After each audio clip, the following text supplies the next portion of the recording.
see all of you. I want to begin today's briefing by addressing the horrific shooting that took place yesterday at the Annunciation Catholic Church in Minneapolis, Minnesota, where a deranged shooter opened fire during morning mass, killing an innocent 8-year-old and 10-year-old. 14 other children and 3 adults were also injured during this horrible tragedy. This was the first morning mass of the school year for these beautiful, innocent children, and this sacred religious service was desecrated by an evil monster. We are all eternally grateful to the heroic law enforcement officers and first responders whose courage and swift response aided all of those impacted by this horrible tragedy. As Director Kash Patel confirmed yesterday, the FBI is currently investigating this shooting as an act of domestic terrorism and a hate crime targeting Catholics. President Trump signed a proclamation yesterday following his call with the governor of Minnesota, Tim Walz, acknowledging the victims and their families and directing flags to be flown at half-mast. President Trump and the First Lady encouraged the entire nation to join all of us in praying for the victims and their families as they face unimaginable grief and loss. The White House and the FBI will continue to provide further updates as they become available. I also have a quick scheduling announcement for you today. The president will travel to New York City on September 22nd to address the United Nations General Assembly on Tuesday, September 23rd. On another matter, as Americans make their Labor Day weekend travel plans, they will be able to enjoy 5-year low gas prices thanks to President Trump fully unleashing American energy dominance. President Trump ended Joe Biden's Green New Scam policies and is delivering on his promise to make America affordable again. These savings at the pump are giving everyday American families more room in their budgets at the end of each month, which is the exact opposite of what we saw under the previous administration. And as we commemorate Labor Day this year, we finally have a president who fights and delivers for the American worker every single day. President Trump believes that American workers are the heart and soul of our economy and our national identity, which is why he's championed an agenda that puts them first always. For decades, the hardworking men and women of our country who built the greatest nation in world history were sold out by selfish, greedy, short-sighted globalists who put our country on a path to economic and cultural ruin. They hollowed out our factories and towns and betrayed the American working class by shipping jobs overseas and importing millions of low-wage migrants to replace American workers. Under President Trump, this national disgrace is over. American workers are once again being put at the center of national trade policy, and the dignity of American labor is being defended. As a result, President Trump has already brought in nearly $10 trillion in new private and foreign investments so that the top businesses in the world can create high-paying jobs in America and hire American workers to fill them. In fact, since President Trump took office, the economy has added more than 500,000 new jobs to the workforce. In a stark reversal from the Biden administration, all of that job creation has been driven by private sector growth, and all employment gains have gone to native-born Americans. Wages for blue-collar workers are now rising at the fastest rate in the past 60 years. And the average American worker has already seen a $500 wage increase this year alone. Thanks to the largest middle tax cuts ever signed into law by President Trump, with no tax on tips, no tax on overtime, no tax on Social Security, Americans in all 50 states will keep more of their hard-earned money. The average American taxpayer will see a tax cut of nearly $4,000 because of these pro-growth provisions, according to analysis from the Nonpartisan Tax Foundation. In other news, President Trump continues to deliver on his promise to restore law and order to our nation's capital. Since President Trump's intervention, there have been more than 1,283 arrests right here in the District of Columbia. Total crime in DC is down 19%, and violent crime is down 30%. Carjackings in the district are down 67%. Homicides are down 57%. Robberies are down 40%. Motor vehicle thefts are down 32%. And assaults with dangerous weapons are down 23%. And property crime is down 18%. These numbers prove the president's bold actions to make DC safe and beautiful again are working, just like he said they would. And that's why on Monday, the president took additional action to sign an executive order taking steps to ensure that cashless bail in Washington, D.C. is eliminated. For too long, D.C.'s reckless cashless bail policies have allowed dangerous criminals to be quickly released, which endangers everyone who lives in and visits our wonderful capital. No cash bail has also foolishly forced law enforcement to repeatedly arrest the same offenders over and over again, only for them to be released back into our nation's capital. This is the definition of insanity, and the president is seeking to end it. He also signed a separate executive order addressing the crime emergency in D.C. by instructing the National Park Service to hire additional United States Park Police officers to support public safety, and directing the U.S. Attorney's Office for D.C. to hire additional prosecutors to focus solely on violent and property crimes. So while liberal Democrats across the country continue to double down on their failed soft on crime approach, the American people, including local DC leadership, business owners, and residents, are rallying behind President Trump's crime crackdown. According to new polling, 81% of Americans say crime is a major problem in large cities across the country. And a clear majority of Americans believe the president's actions are justified and necessary to reduce crime in these cities. Indu Bhatia, who runs a liquor store a half mile from the White House here just down the street, is one of those Americans who are grateful for President Trump's public safety push. Indu recently told the New York Post that her store was robbed so many times that they had to spend exorbitant sums of money on security, jeopardizing her family's financial future. But thanks to President Trump's strong action, Indu said, quote, "All of my employees, including me, we feel much safer, and even our customers feel really happy when they walk into our store." And just yesterday, Washington, D.C. Mayor Muriel Bowser credited President Trump for surging federal law enforcement personnel and said neighborhoods, quote, "feel and are much safer." We thank Mayor Bowser for her cooperation and her willingness to help us make DC safe and beautiful. This entire effort has vindicated what President Trump and law and order advocates have been saying for years. And this is our message to Americans in Democrat-run cities nationwide. Decline is a choice. You don't have to live in constant fear of being robbed, raped, or murdered. Your leaders are lying to you, and they have been failing you for decades. The President Trump approach of upholding law and order by letting our brave men and women in blue actually do their jobs to aggressively fight crime works. In just a few weeks, President Trump has done more for DC residents than Democrats did in 50 years. And this can be replicated in other crime-ridden cities across the nation. As President Trump has said, all of these elected officials in charge have to do is pick up the phone and ask for the president and the federal government's help. President Trump doesn't care if they are a Republican or a Democrat leader. He wants Americans to be safe and for every law-abiding American citizen across the country to be able to thrive in their city and in their community. With that, I'll take questions. Here in our new media seat today, we have social media influencer, content creator, Brandon Tatum. Brandon, thank you so much for joining us today. Why don't you kick us off? Caroline, thank you so much for having me. I really appreciate it. And on behalf of everybody that follow me, the millions of people that follow me, I want to say thank you for making the sacrifice and dealing with some of the most disingenuous people on planet Earth at times. I have two questions. The first question is associated with the shooting that occurred the other day. And I want to ask the question of, we know that it's not a gun thing. Any rational person knows it's not a gun thing. We know it's a mental health issue. So I want to know from you, what is President Trump and the White House going to do to address mental health issues around the country associated with these shootings? And the second thing is Chicago. You know, anybody with, and I say with a connected brainstem, knows that Chicago's crime is out of control. And young black men are getting killed, laying dead in the middle of the streets every single day in Chicago. No president has addressed any of these issues. And so what is the White House going to do to address issues in their capacity to deal with the conflict and violence in Chicago? Sure.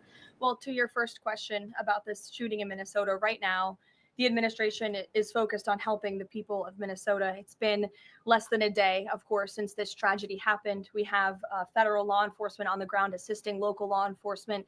This investigation is ongoing. There's still a lot of facts to understand about these circumstances. And so we're going to continue to do that. As for Chicago and cracking down on crime, it is a priority of this administration to ensure that American cities are safe again. And I'm so glad that you brought up the crime in Chicago, because we've been seeing the governor of Illinois parading out there saying that there's nothing wrong with Chicago. It's a great place to live. There's no crime there. He doesn't need President Trump's help. Well, I think the residents of Chicago beg to differ, and the statistics beg to differ. And I'll just share a few of those statistics with all of you. For 13 consecutive years, Chicago has had the most murders of any U.S. city. This is J.B. Pritzker's legacy, by the way. For 7 consecutive years, Chicago has had the highest murder rate among U.S. cities with more than 1 million people. In 2024, just last year, Chicago's murder rate per capita was 3 times higher than Los Angeles and nearly 5 times higher than New York City. That's more than double the murder rate in Islamabad and nearly 15 times more than Delhi. Out of Chicago's 147,899 reported crimes this year, that's how many crimes have been reported in Chicago since January 1st. There have only been arrests in 16% of them. These numbers are unacceptable. There have been more illegal guns recovered in Chicago than in New York City and Los Angeles combined. The number of reported motor vehicle thefts last year was more than double the number in 2021. And Chicago has also, just like DC, come under scrutiny over discrepancies in its homicide data reporting. So as bad as these numbers are, perhaps they are even worse. And this is Governor Pritzker's legacy. He should put politics aside. He should pick up the phone and call this president, who would be more than happy to do right by law-abiding American residents in the city of Chicago, and we hope that he will. Gabe, and thanks for being here, Brandon. Gabe. Carolyn, thank you so much. First, on the firing of the CDC director, first, Sure. Who will replace her? And then also, overnight, the White House said that she did not align with the president's agenda. Dr. Menard's attorneys say that she refused to rubber stamp unscientific, reckless directives and fire dedicated health experts. What specifically did she do wrong? Look, what I will say about this individual is that her lawyer's statement made it abundantly clear themselves that she was not aligned with the president's mission to make America healthy again. And the secretary asked her to resign. She said she would, and then she said she wouldn't. So the president fired her, which he has every right to do. It was President Trump who was overwhelmingly reelected on November 5th. This woman has never received a vote in her life, and the president has the authority to fire those who are not aligned with his mission. A new replacement will be announced by either the president or the secretary very soon. And the president and Secretary Kennedy are committed to restoring trust and transparency and credibility to the CDC by ensuring their leadership and their decisions are more public facing, more accountable, strengthening our public health system, and restoring it to its core mission of protecting Americans from communicable diseases, investing in innovation to prevent, detect, and respond to future threats. That's the mission of the CDC, and we're going to make sure that folks that are in positions of leadership there are aligned with that mission. Briefly on another topic, alligator Alcatraz. Last week, a judge on an environmental concerns lawsuit said that the administration had 60 days to wind down operations there, state officials did. Now, the administration has not been shy in fighting back against what it calls activist judges, but why is it backing down this time? We're not backing down. We've always said that we are going to continue to fight in the court of law for what's right, because we know that what this administration is doing with respect to all policy, but also immigration policy, is above the books, and we're abiding by our nation's immigration laws. And we think it's despicable that an activist judge has inserted themselves in this migrant detention facility to the point where DHS is now having to relocate these illegal immigrants to other detention facilities around the country. That is an unnecessary burden on the Department of Homeland Security and these agents who should be removing these criminals from our community. That's what the American people elected this president to do. So we've always maintained, Gabe, we're going to comply with court orders, but we're also going to fight back on them on the merits of the law. And DHS is in compliance while we disagree with this decision, and we'll continue to fight it in court. Let's go to. Hey, Go ahead. Thanks so much. So just following up on the CDC firing, Sure. Are you anticipating other changes there at CDC in addition to that firing? And is the administration going through in a very sort of organized fashion? Is there a task force that's going through high-level appointees to see who is or isn't aligned with the mission? Like, should we expect more? Not to my knowledge. I understand there were a few other individuals who resigned after the firing of Miss Monterez. One of those individuals wrote in his departure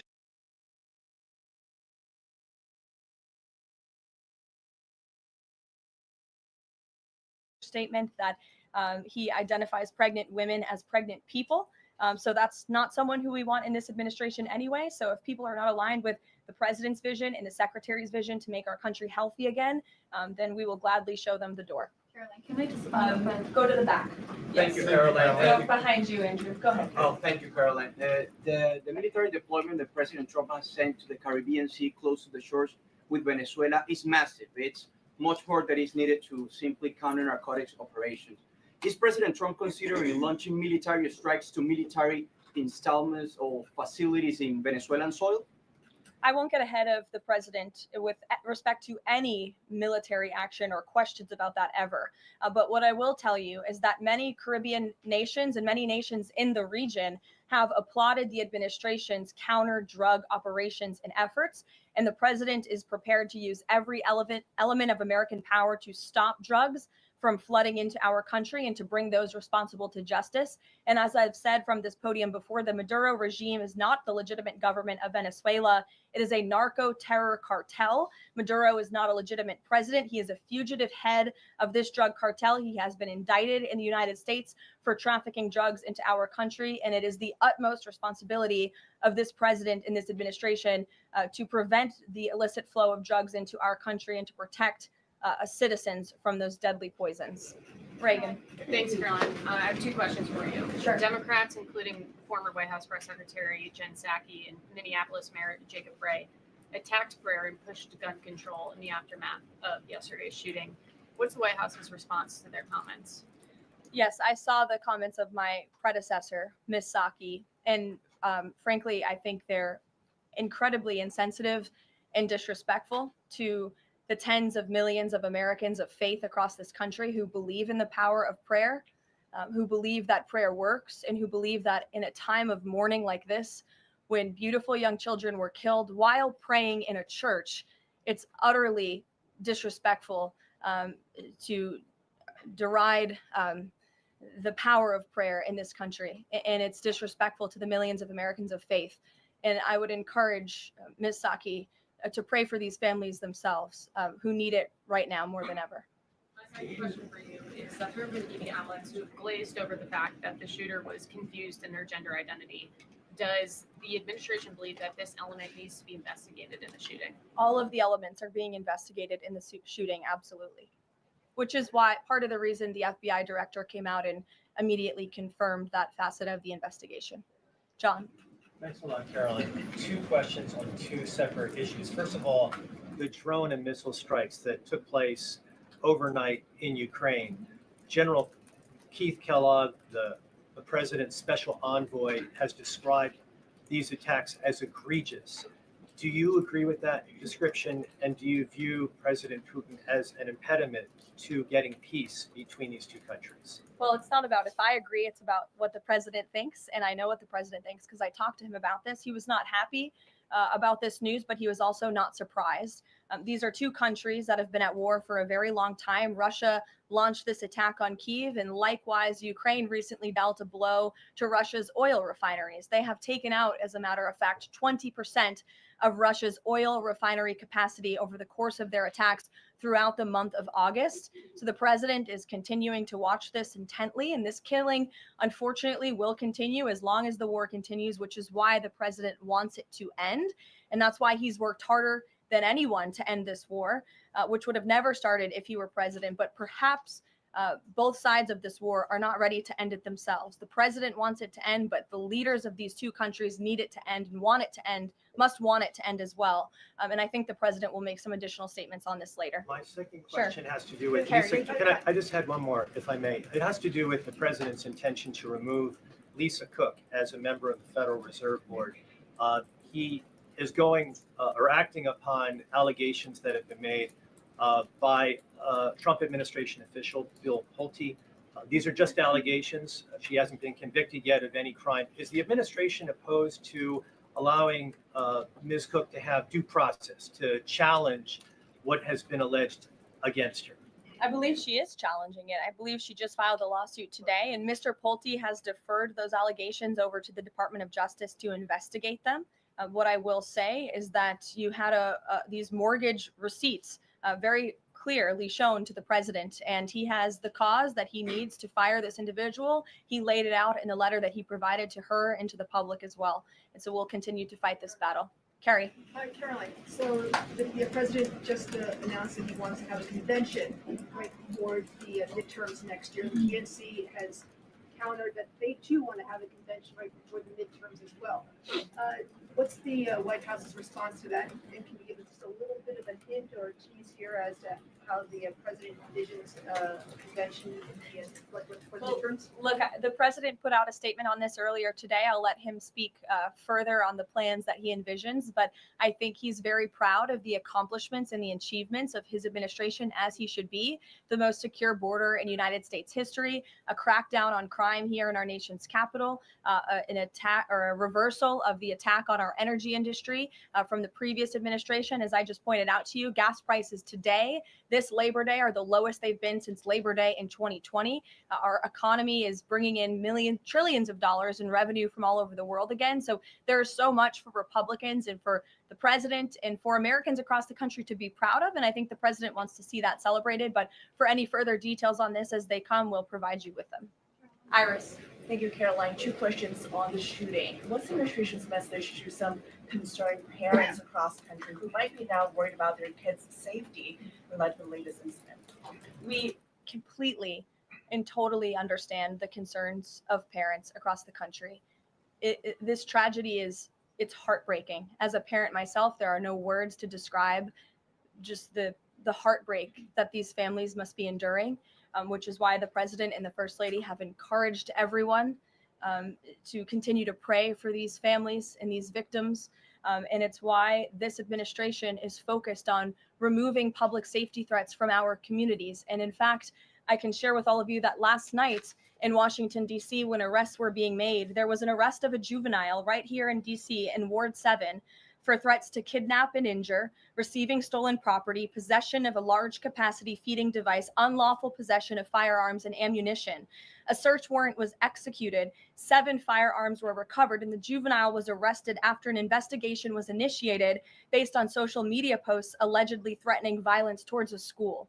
So this was a juvenile who was a risk to not just himself, but the community here in Washington, and he was removed from the community last night because of the law enforcement efforts of this administration. And I would also point to the statement of our wonderful First Lady that she released yesterday. She wrote, "The tragic mass killing in Minnesota illuminates the need for preemptive intervention in identifying school shooters. Early warning signs are often evident, with many individuals exhibiting concerning behaviors and making violent threats online prior to their actions. We encourage all Americans, as the old saying goes, if you see something, say something. If you see warning signs or threats, report it to law enforcement." This administration, federal law enforcement, will take those reports and those threats seriously. They will be treated as a law enforcement emergency, and we will act accordingly. And on the First Lady's statement, would the administration consider ramping up resources on these fronts to parents and schools across the country to help them look into these signs and prevent more tragedies? It's a very fair question, Iris. As for any potential future policy decisions or funding questions, it's just been over 24 hours since this tragedy occurred. Right now, we're focused on the FBI and their investigation and uncovering all the facts, and we'll leave those very important policy discussions to another day. Thank you, Caroline. Go ahead, Megan. I had a question about the Lisa Cook lawsuit that you Sure. mentioned. Does the president plan to wait until that lawsuit is resolved to appoint her replacement?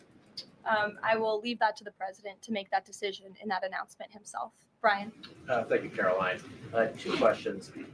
Bouncing off the CDC situation with CDC, I'm curious if administration officials are pushing back on the president's agenda, privately, publicly, however, should they fear to lose their jobs going forward?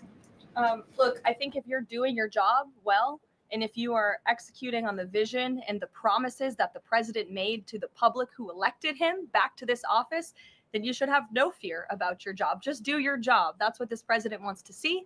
He wants to see people solving problems. He wants to see the people who have the privilege of serving the American taxpayer and the federal government abiding by the wishes of the American taxpayers who overwhelmingly reelected him in this cabinet to make America great again, or in this case, make America healthy again. On the Intel deal, where the U.S. got a stake in that company, there's two things I want to ask about that. The first is, what did the U.S. get back in return for that deal? And the second thing is, what are the future plans for giving any form of money to another company? It could be through the CHIPS Act, like this deal, or some other form of funds. What are the plans there by this White House administration? Well, look, as you know, Brian, very well, because you cover it often, the Intel deal is still being ironed out by the Department of Commerce. The T's are still being crossed, the I's are still being dotted.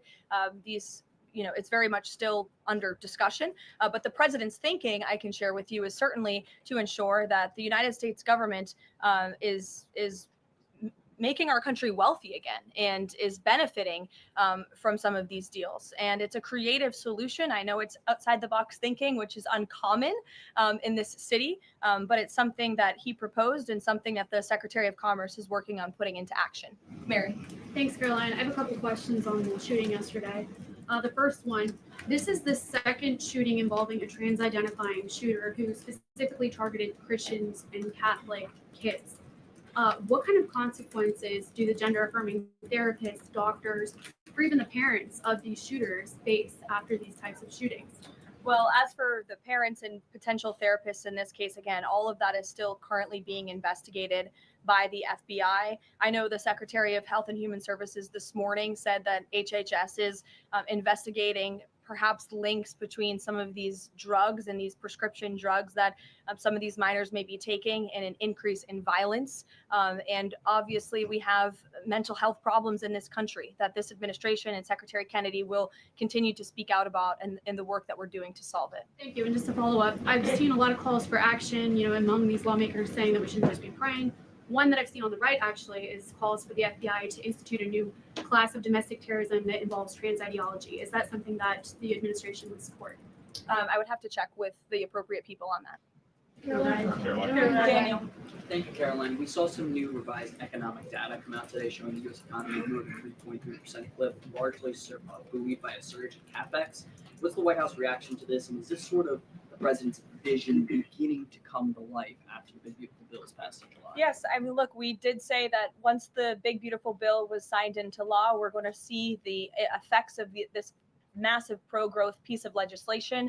As I laid out for you, as we head into the Labor Day weekend, there's many positive economic indicators that the American people can be hopeful about.